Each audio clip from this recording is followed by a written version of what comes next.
dimanche matin. Parce que le matin, c'est dangereux. Parce qu'on fait passer la parole de Dieu, dit tu aimeras le Seigneur ton Dieu de toute ton âme, de tout ton cœur, de toute ta pensée, et tu le serviras lui seul. Ça veut dire qu'il doit passer en premier, mais bien souvent, on ne fait pas passer en premier. Il doit passer en premier. Sans ça, on est tous des zéros, et s'il n'y a pas le 1 qui est le premier, ça ne fera jamais un chiffre. Et si on ne fait pas passer Jésus en premier, on ne sera jamais un vrai chrétien. On sera un chrétien de nom, mais pas de vie. Et Dieu nous demande que c'est la vie, mes frères et sœurs. Deutéronome, écoutez ce qu'il dit. 4. Il va dire seulement prends garde à toi. Veille pas sur les autres, chacun aura des comptes à rendre à Dieu pour soi-même. Bien souvent, on s'occupe des autres et on ne s'occupe pas de soi-même. Et il est dit, prends garde à toi et veille attentivement sur ton âme, tous les jours de ta vie. Amen.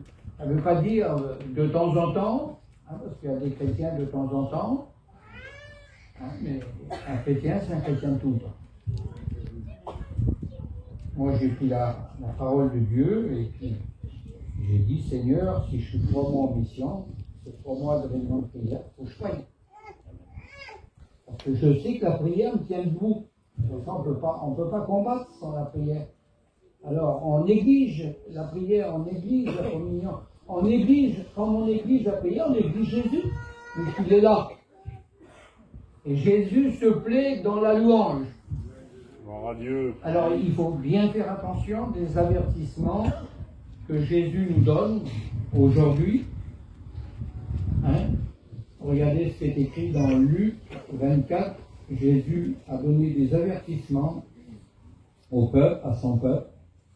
Il a dit, voyez, tout ça, tous les édifices, l'or, l'argent, tout ça va s'écrouler. Tout ça va s'écrouler. Alors le jour que vous verrez s'accomplir ces choses, fuyez. Il a dit, fuyez. Ne vous occupez pas des choses du monde, il faut le faire. Mais on n'a pas à passer toute sa journée pour les choses du monde.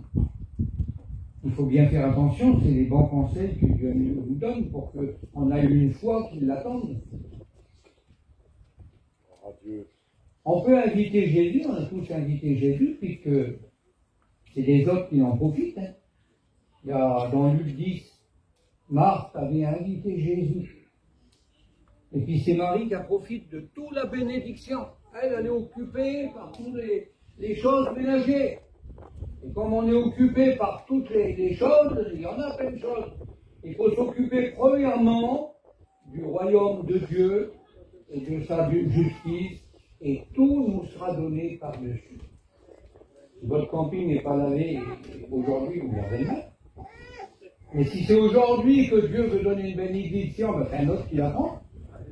Alors il faut savoir ce qu'on veut, si on veut aller au ciel ou rester sur la terre. Dieu nous donne le choix, il ne fera pas le choix pour nous, mes frères et sœurs. Parce que Dieu est bon, Dieu est grand, Dieu est puissant. C'est des réalités qui sont là devant vous. Marthe avait invité Jésus, et Jésus dit qu'il est ma mère, qu'il est ma mari, il vous aime tous. Mais si son amour, vous n'en voulez pas, c'est un autre qui le prend. Et sans amour, des épaules, on est des airains qui résonnent et des trompettes qui retentissent. Alors faisons bien attention, je lis un petit passage pour vous. Je vais rentrer dans mon message. Parce que le manque de foi nous fait oublier Dieu, mes frères. Il est dit, souviens-toi du jour où tu vas te présenter devant Dieu. On va se présenter un jour devant Dieu. C'est plus proche que l'enfance. Puisque la parole de Dieu nous dit qu'il va y avoir la plus grande de toutes les surprises. Ce qui arriva du temps de Noé arrivera même à l'avènement du Fils de l'homme. Les gens se mariaient, mangeaient, buvaient, puis ils n'avaient plus de temps pour Dieu, on faisait tout. Il y a 95 quarts d'heure dans une journée. Combien qu'on en donne au Seigneur? Il n'est pas un Dieu excessif qui demande tout, mais on lui doit ce qu'on lui doit, mes frères et sœurs. Un chrétien doit à Dieu, à part que ça doit revenir à Dieu. Alors ça, c'est un chrétien égoïste, et puis avec l'égoïsme, on n'arrive pas au ciel. Alors il faut faire attention comment on bâtit notre vie chrétienne. Parce que qu'on veut ou qu'on ne veut pas, l'évangile, elle n'est pas fait pour plaire, elle est faite pour sauver. Amen. Beaucoup de cœurs, là, ça ne fait pas, c'était dur. Ah oui, mais ça sauve. Des fois, le médicament pour soulager la douleur n'est pas bon à prendre, mais c'est ce qui va bien retirer la douleur. Alors, il faut le prendre. Les piqûres, c'est pas bon, mais des fois, il en faut. Les opérations, c'est pas bon, mais des fois, il la faut pour sauver notre chair. Alors, faisons bien attention. Là, il s'agit de notre âme. Ça, c'est l'important, hein. On soigne bien la chair, mais l'âme, est-ce qu'elle est en bonne santé? Comme Paul parle aux églises, il dit, bien aimé, je veux savoir, on est bien dans quel état est votre âme? Parce que c'est l'âme qui va hériter le ciel. La chair, elle va rester. Dieu n'en voudra même pas que ça approche le ciel. Hein, il la désingrégera le jour de sa venue en cours de route et on va rentrer avec un corps selon son corps à lui. Gloire à Dieu. Alors, quel corps vous l'avoir? Hein? Alors je lis, c'est 1 Timothée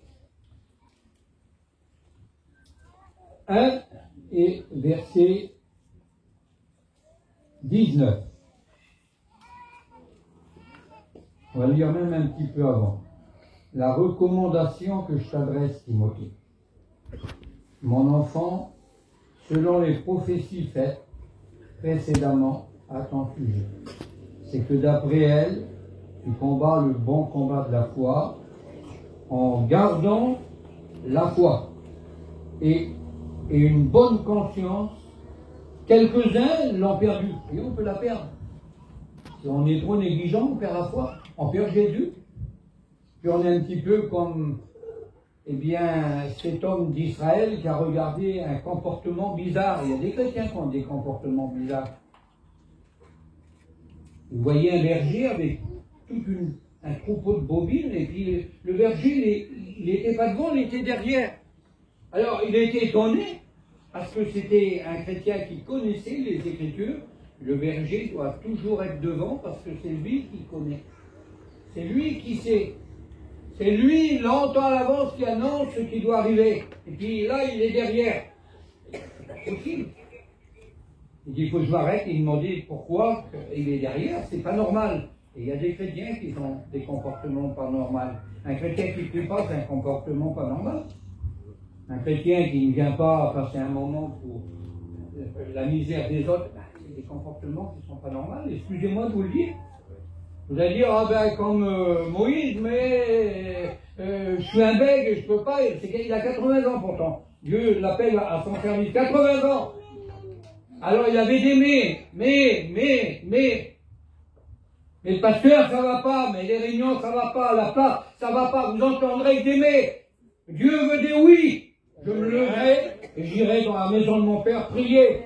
J'irai intercéder. J'irai combattre. Oui, Dieu veut entendre des oui, pas toujours des mais. Alors là, le berger était derrière. Alors qu'est-ce qu'il faut faire? Il lui demande, il dit, mais comment se fait-il que vous êtes derrière? Parce qu'il y a plein de petits manquements qui font passer Jésus derrière. Il n'est plus devant, il dirige plus notre vie. On fait ce qu'on veut, on dit ce qu'on veut, on va aux réunions comme on veut.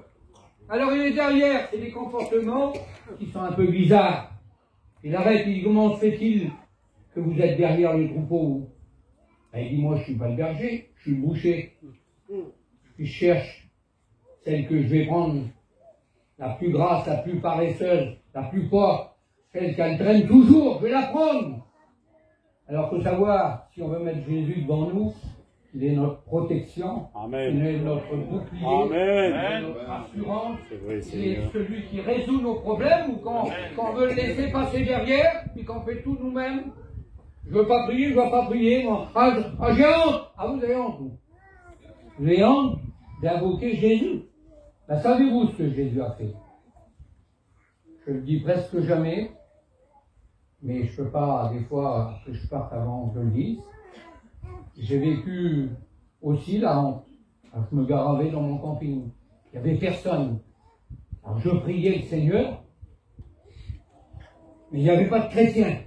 Alors, j'avais l'âge. On me regarde, on se fout de moi.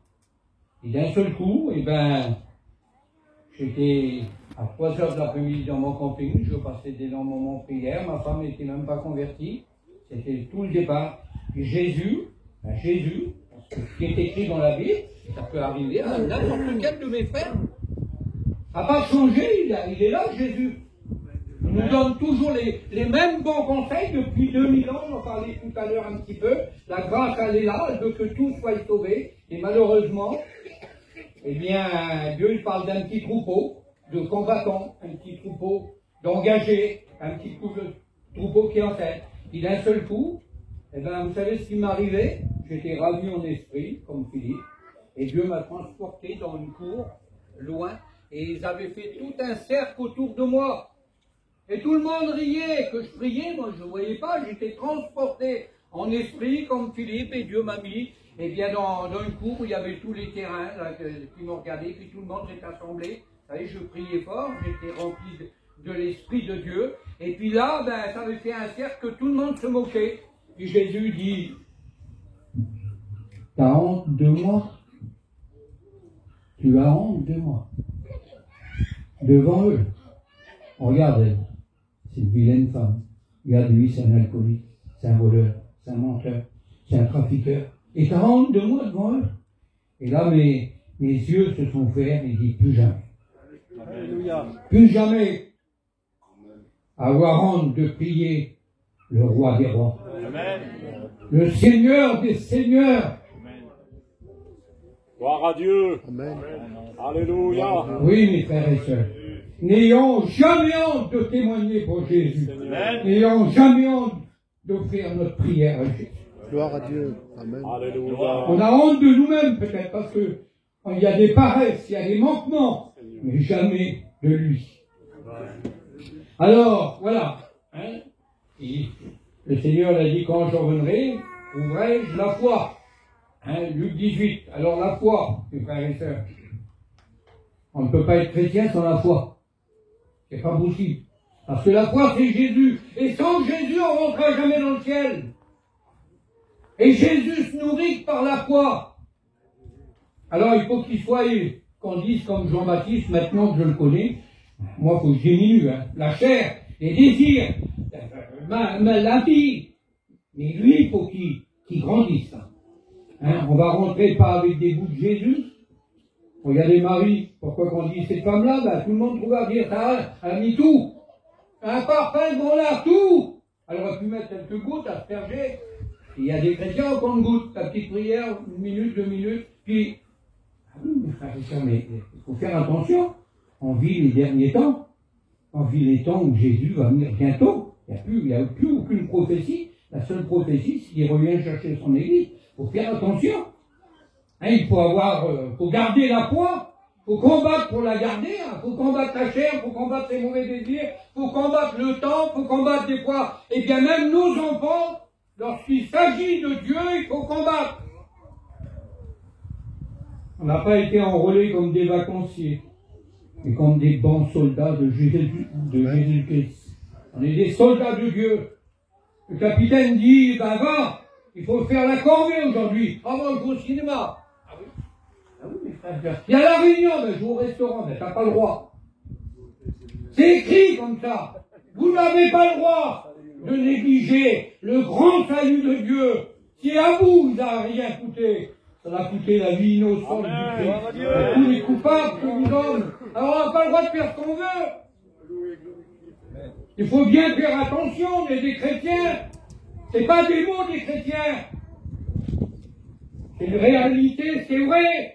C'est vrai que Jésus revient, c'est vrai qu'il est vivant, c'est vrai qu'il est là pour conduire, c'est vrai qu'il va venir chercher son église. Alors il faut faire attention, mes frères et sœurs. On ne peut pas être chrétien sans la foi. Si notre foi ne nous engage pas, elle ne nous sauvera pas. C'est écrit comme ça. C'est des foi engagées. J'ai pas envie de prier. Et Jésus demande, je le fais. C'est pas nous de décider.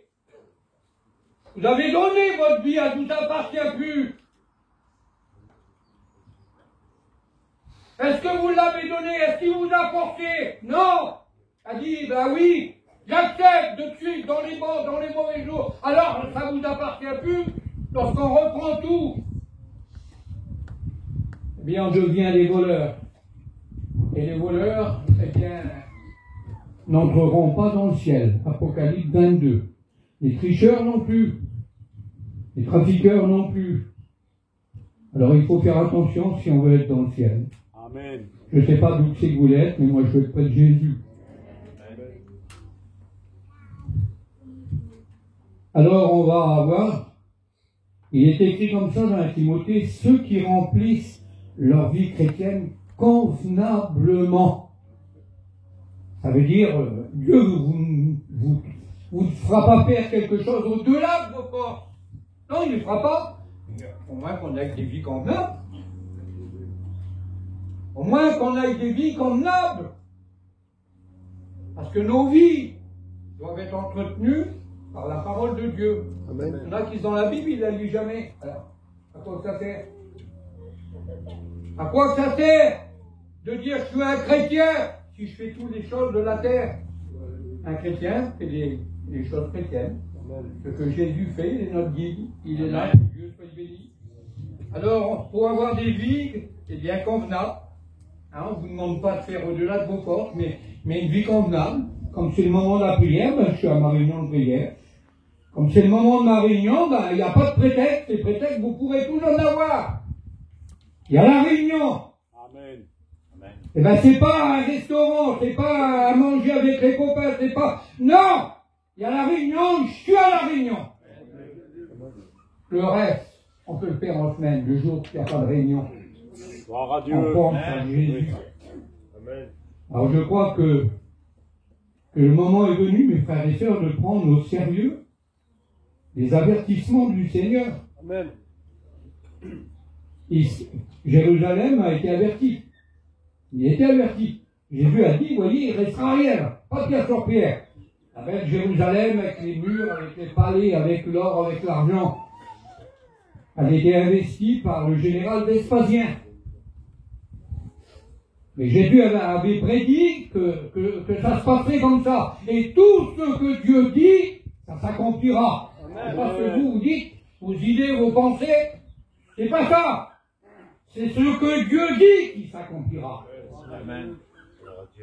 Et puis, un beau matin, Néron il meurt, le César de Rome. Alors tous les généraux qui étaient là-bas, qui avaient occupé eh bien, Jérusalem, tous les généraux, eh bien, vont partir pour eh bien, prendre leur candidature pour être le nouveau empereur. Puis d'un seul coup, Israël, il n'y a plus de légion, il n'y a plus de général, et chacun va être stupéfié du miracle que Dieu fait. Parce que le jour de la nuit, ça sera une chose terrible. Hein, je ne veux pas vous rémunérer ce qui va y arriver, mais ça sera une chose terrible.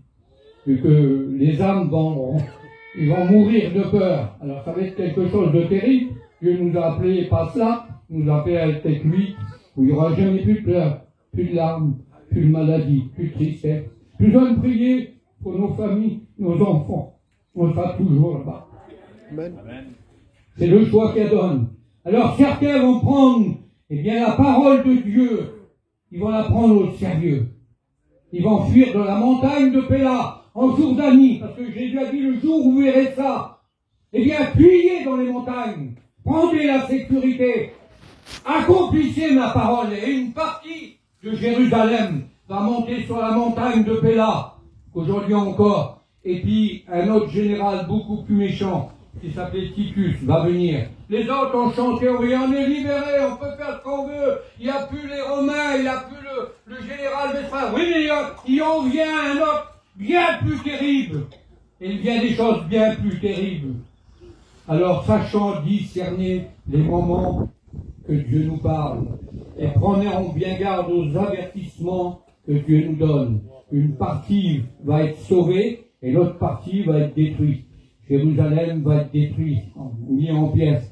Les milliers, 1 million de Juifs en croix, des souffrances terribles vont arriver. Et l'autre qui a cru au message de Dieu, qui a cru à l'avertissement, il était en sécurité dans les montagnes, qui s'appelle Péla. Aujourd'hui encore, l'église de Jésus subsiste aujourd'hui. Que Dieu soit béni. Alors, mes frères, attention, la foi, c'est une grande assurance dans la foi. Que Dieu soit béni. Hein? Même une petite foi sincère donnera de grandes victoires. Hein? Une petite foi. Dieu est le grand, il fait ce qu'il veut. Dieu le fera, mes frères et sœurs.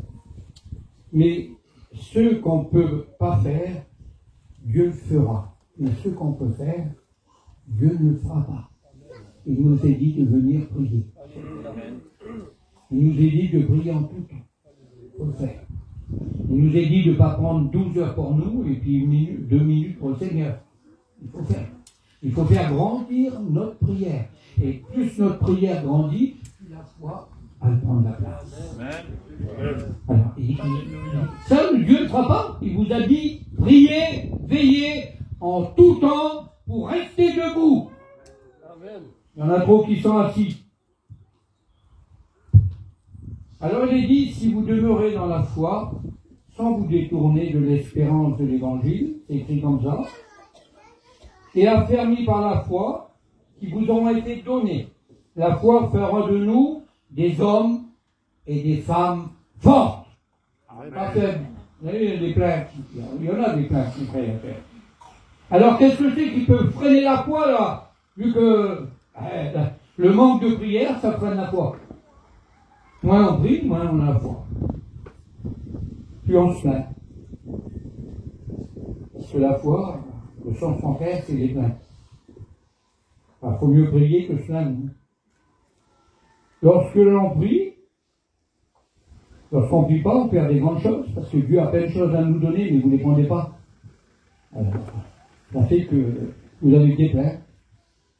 Négliger la foi, la lecture, c'est négliger Jésus. Et plus on néglige Jésus, plus on est pauvre. Et comme on est pauvre, on peut donner à rien à personne. Ah oui? Je vais chez David, et s'il n'a pas une centime, il ne va rien me donner. Mais s'il a été travaillé pour gagner sa vie, il peut m'aider. Ben, la foi, c'est un petit peu ça. Si on est pauvre, on ne pourra pas donner une petite parole à quelqu'un qui a besoin dans son cœur, dans son âme. On ne peut pas lui donner une petite parole de cœur. On n'a rien. On n'arrive déjà pas à en avoir une pour nous. Et on peut avoir de l'abondance si on se contente des gouttes. Les frères et sœurs, des gouttes. Faites comme Marie, elle a tout donné. Vous l'avez vu, ça ne plaît pas aux autres, hein, lorsqu'on est un petit peu. Mais qu'importe, ils voient qu'il y a quelque chose. Puis Jésus a dit, ben, vous voyez cette femme-là, vous parlez tout le mal contre elle, mais dans le monde entier, on se souviendra de ce qu'elle a fait pour moi. Ah oui. Parce que la plus petite chose qu'on fait pour Jésus, dans le ciel, on s'en souviendra. Et si on ne fait rien pour Jésus, on ne pèse pas lourd dans la balance. Alors, je vous dis quelques petits mots, puis après on va voir. Hein. Si on n'est pas, on ne peut rien donner. Alors, qu'est-ce que la foi peut faire? La foi, elle peut faire oublier la peur. Elle nous donne la peur des choses qu'on n'aurait jamais fait s'il n'y a pas un peu de foi dans notre cœur. Regardez David devant Goliath. Toute l'armée de Saül tremble. Des guerriers terribles qu'il avait. Il tremble de peur devant Goliath. Le petit David, avec sa petite tremble, il a la foi. Il a dit, vous, au géant, tu combats avec ton épée, ton javelot, les allures de mort, mais moi, je viens et je combats au nom de l'Éternel, mon Dieu. Et j'aurai la victoire. Amen. J'aurai la victoire. Si tu as la foi, tu as la victoire. Si tu n'as pas la foi, tu as les foi. Tu n'as pas de victoire, tu as foi. Pensez, vous savez l'histoire de la camionnette? Non, je dois dire. C'était dans la dernière guerre. Oui, c'est des histoires vraies. Et puis, un brave capitaine qui avait foi en son armée, il va regarder son armée, il va dire il faut prendre la colline parce que c'est un point décisif pour gagner la guerre. Et nous, on ne veut pas la perdre, la guerre. On veut la gagner. Parce que la grande victoire finale arrive. Je ne vais pas vous faire lever la main pour dire qui veut gagner la guerre. Vous allez lever vos mains. Ben, non, je n'ai pas besoin de faire vos lever. Ouvrez vos cœurs et prenez les conseils de Dieu. Alléluia. Allez, tous à la baïonnette. Et puis, il va monter, une petite partie va courir, et puis d'un seul coup, il va regarder. Et puis, le trois quarts de l'armée, ils n'étaient plus là. Et puis il va redescendre, vu qu'il ne pouvait pas prendre la victoire, sans l'armée ensemble, sans l'unité ensemble. Il n'y a pas de victoire. Il faut l'unité pour la victoire. Amen. Amen. Il faut des combattants pour la victoire. Il va regarder, et puis il va redescendre, il m'a dit, ah, alors qu'avez-vous fait? Et nous, on a cru tous à la camionnette. La camionnette, c'est pas la baïonnette. Hein. Moi, dangereux, la camionnette. Hein. Ah, je peux pas me lever, je suis fatigué. Ah, puis je suis pas vite. Ah, ça, c'est la camionnette. Dieu demande des hommes, des femmes, de baïonnettes, qui rentrent au combat. Amen. Oui, mes frères et sœurs. Le temps est venu. David avait compris qu'importe si toute l'armée se défilait, que lui, il a dit, moi je suis au nom de l'Éternel, et l'Éternel me donnera la victoire, pas la défaite, mes frères et sœurs. Alors qu'est-ce que la foi peut faire aussi? Elle protège. Si tu n'as pas de foi, tu n'as pas de protection, il n'y a pas Jésus. Jésus, c'est dans la foi. Comme Daniel. Vous avez vu tous les autres ont été mangés?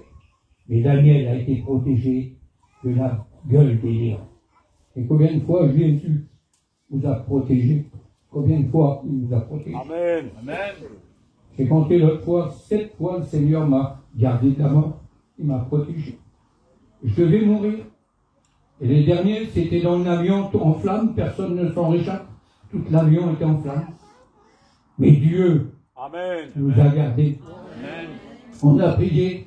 Abraham, lui, c'est le kamikaze, il avait peur. Et moi, je suis le peureux, ben c'est moi qui dis, on va prier plutôt. C'est pas la peine d'inquiéter, qu'importe ce que nos corps, eh bien, sont. Et on a un corps de rechange, c'est un corps éternel. Amen. Le corps ici périt, Dieu a préparé un corps glorieux, que Dieu soit béni.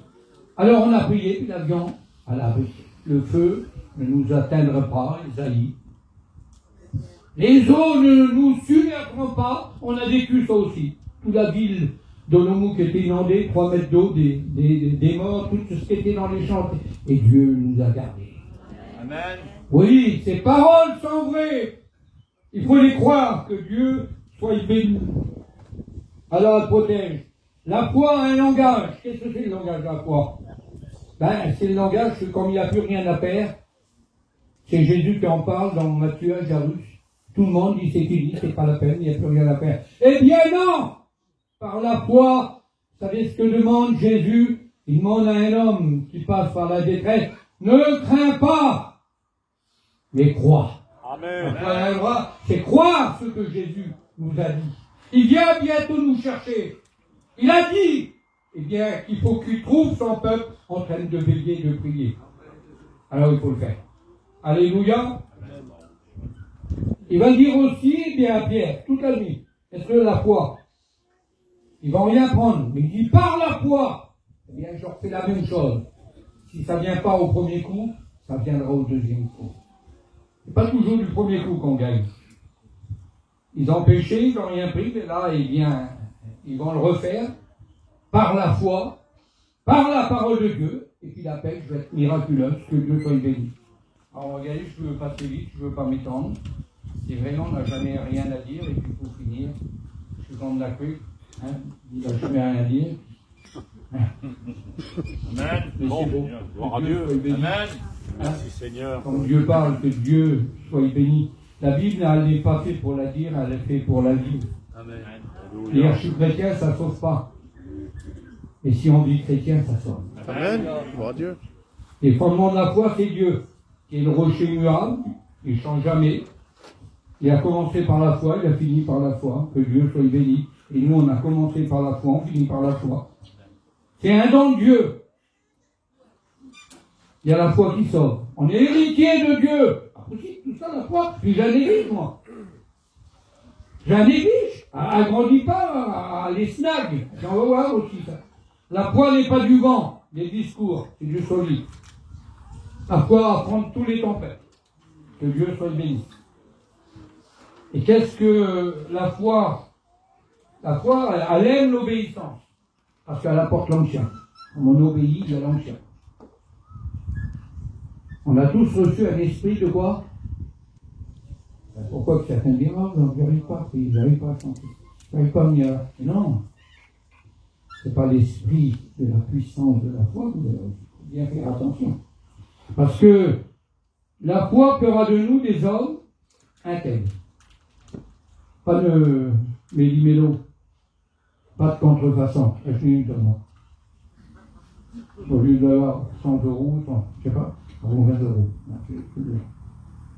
Et si c'est un vrai connaisseur, c'est un faux, ça. Et puis le vrai connaisseur, il sait tout. Amen. Ce que le Père demande, c'est des vrais adorateurs qui viennent. Amen. Alors prouve-le. Viens l'adorer avant toute chose. C'est le premier commandement de Dieu. Avant toute chose, viens adorer. Que nos réunions ne soient pas 20 à 30, qu'ils soient comme ça. Et tout le monde peut le faire. Parce que Dieu ne nous demande pas au-delà de nos forces. Tout le monde peut le faire. Qu'à la fois tu es fidèle, qu'à la fois tu es intègre, qu'à la fois tu es obéissant, qu'à la fois tu supportes, hein, comme ça a été dit tout à l'heure. Il a supporté en lui jure ses morts. S'il n'avait pas la foi, il aurait foutu certainement son coup de karaté. Il avait la foi. Amen. Et oui, mais c'est la réalité.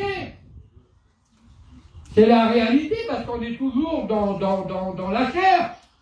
Et c'est la foi qui doit maîtriser la chair. C'est pas la chair qui doit maîtriser la foi. Dans la foi, tu fais l'œuvre de Dieu. Et la foi des racines, c'est la confiance. J'ai confiance ce que Dieu a dit, il le fera. Ah, fais confiance.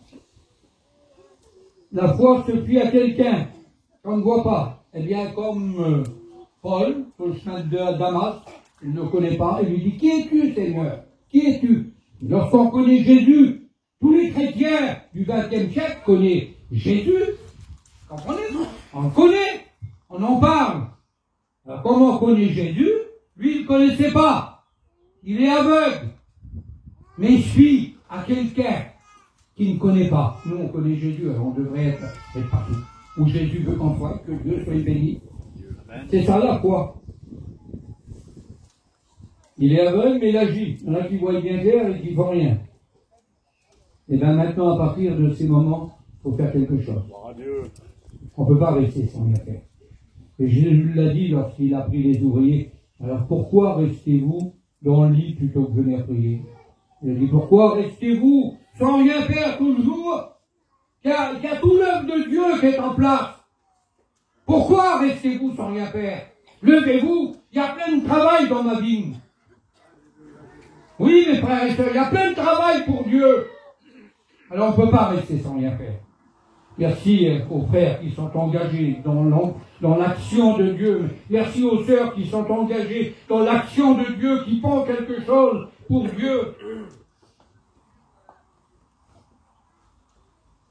Ceux qui sont à Jésus ont crucifié la chair et ses passions et ses mauvais désirs, c'est écrit dans Galates 5:22.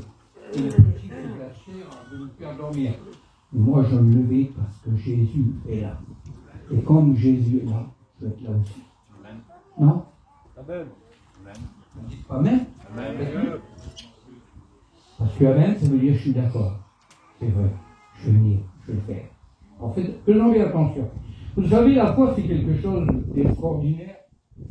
Je m'excuse, hein, je prends encore quelques minutes, je vais écrire à 11h30. Hein, ça fera 50 minutes que vous aurez prêché l'évangile. Amen. Lorsque le Cosec et Jacob ont été par la foi aux Aisnes pour la première fois, ils ont pété que leurs yeux, parce qu'aujourd'hui on guide notre vie par nos yeux. Ils ont donné quelques bols de riz. Pas grand chose.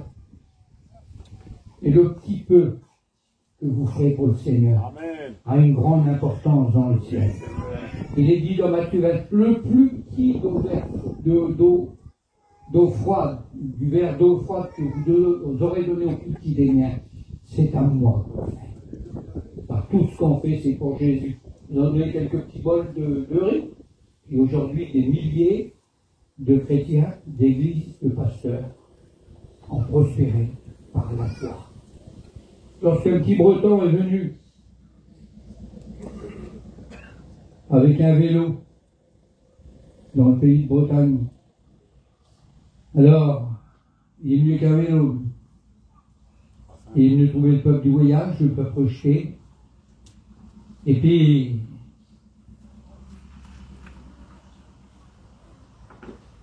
réalisez ce que je veux vous dire. Il faudrait qu'il aille la foi pour s'occuper d'un peuple comme nous. Hein. Parce que personne ne voulait. Mais Dieu nous a aimés. Amen. Et Dieu nous a pris pour Oui, son peuple. Seigneur. Alors elle est venue et c'était un petit bout de prospectus d'un île Létaï. Et ce petit prospectus-là, dans les mains de Dieu, comme le